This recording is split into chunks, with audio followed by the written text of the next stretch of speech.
Hello, everyone. My name is Virgil Edwards, and this is the Verge Podcast. As always, the purpose of the show is to keep you from the brink of ignorance and keep you on the verge of intelligence when it comes to the political atmosphere in this country. I'm doing something a little different today. I am actually streaming this podcast on Periscope. So if you are a fan of Periscope, make sure to look for this stream with the same title from my Twitter account. And you could always find me on Twitter at _Verge_. Today the focus turns to the electors that are a part of the Electoral College. Those individuals are the ones who will cast their votes to actually formalize and make it completely official who the next president of the United States will be. Now, of course, prior to the election itself, Donald Trump came out with a statement that simply said if he feels that there has been fraud and wrongdoing taking place, he would reserve the right to challenge. When he said that, the liberal media, Hillary Clinton, and a slew of all others said that that was un-American, that he was putting democracy at risk.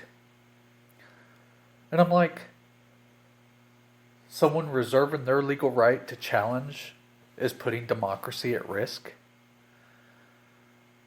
I mean, that doesn't make any sense.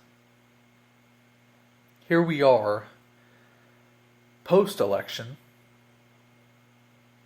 Donald Trump won the necessary votes to acquire the 270 plus, which I think at this point he was at 306 electoral college votes due to the states that he won.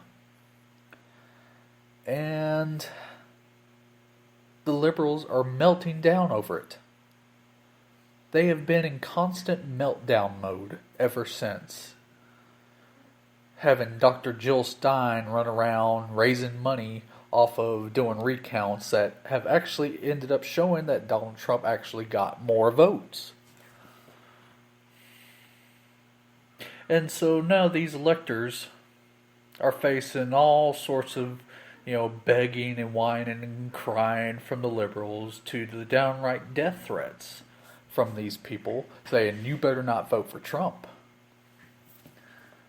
And I'm like, that to me seems more like the un-American behavior that was talked about prior to the election. That to me sounds like precisely the behavior that was exposed by Project Veritas, James O'Keefe, and his team when he exposed the Democrats for bird dogging at Donald Trump rallies. And, I'm like, when is this going to stop? When are the liberals just going to understand that their time is over? That come January 20th, Donald Trump will become the next president of the United States of America.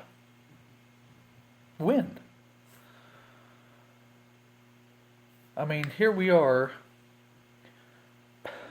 having these people harassed, and of course you're always going to, have some that will, take it upon themselves to seek their 15 seconds of fame and, say that they're not going to do as they're supposed to, but then almost always they always do. There, according to my research, there are 29 states that have statutes regarding penalties for electors that do not cast their vote according to how the will of the people voted.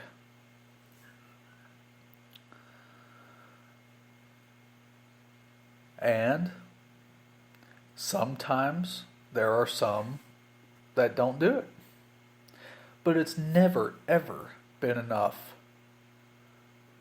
to actually change the election results. And I don't see that being the case this time.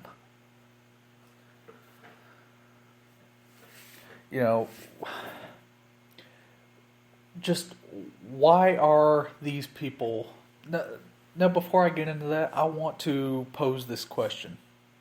Just what sort of labels in vitriolic language do you think would have been thrown at conservatives if they had even waged 1/4 of this level of fight in 2008 and in 2012 at the Electoral College? What do you think they would have been called? Oh, I could tell you what they would have been called. They would have been called racist, un-American, just every demagoguing term you can think of. But yet, this time, they want these people to change their votes, and they think that if they do, that they'll be heroes.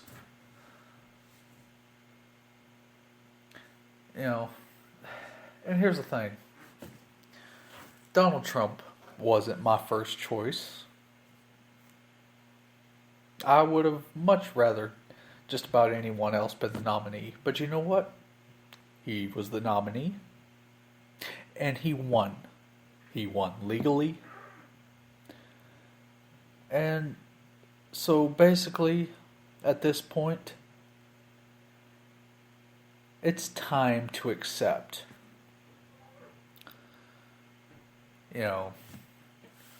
It's time to accept that he will be the next president for at least the next 4 years. If people want to organize and remove him from office, they should do so in the year 2020. Until then, they need to just shut their mouths and stop pretending that he's Satan or that he's just going to absolutely destroy this country and that, I can't even seriously even begin to go into all the things that liberals pretend is going to happen under a Donald Trump presidency. Because it's foolishness. These liberals, these are the same ones that will absolutely go out of their way to defend a Muslim for throwing gays off the top of tall buildings in Iran.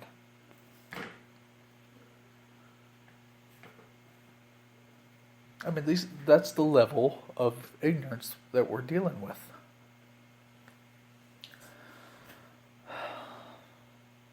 I don't know. What do you do with that? But then they want to act like that they are the champions of these people here at home. It doesn't get any more stupider than that. But that's where we are. It's why I continue to do what I do. Because people have to know what's really happening. And you're not going to hear this on the mainstream media. Because all you're going to hear is, These people, they want these electors to vote against Trump. They don't care who they vote for. They just don't want them to vote for Trump. Hi from Russia. All right, Russia. That's something else that I wanted to talk about here. I'm getting really sick and tired of the mainstream media here promoting this absolute ridiculous nonsense of Russia hacking the U.S. elections. It's nonsense. It's complete. There's no evidence of it. It's all fear-mongering politics. I'm just sick and tired of our President Barack Obama, just continuing to just do what he can to just sour relations. I mean, he had his chance to be a great president, and he failed. He didn't just fail, he failed miserably. And now in his final days, he wants to create as much animosity and create as much stink as he can. Because that's what a liberal is all about.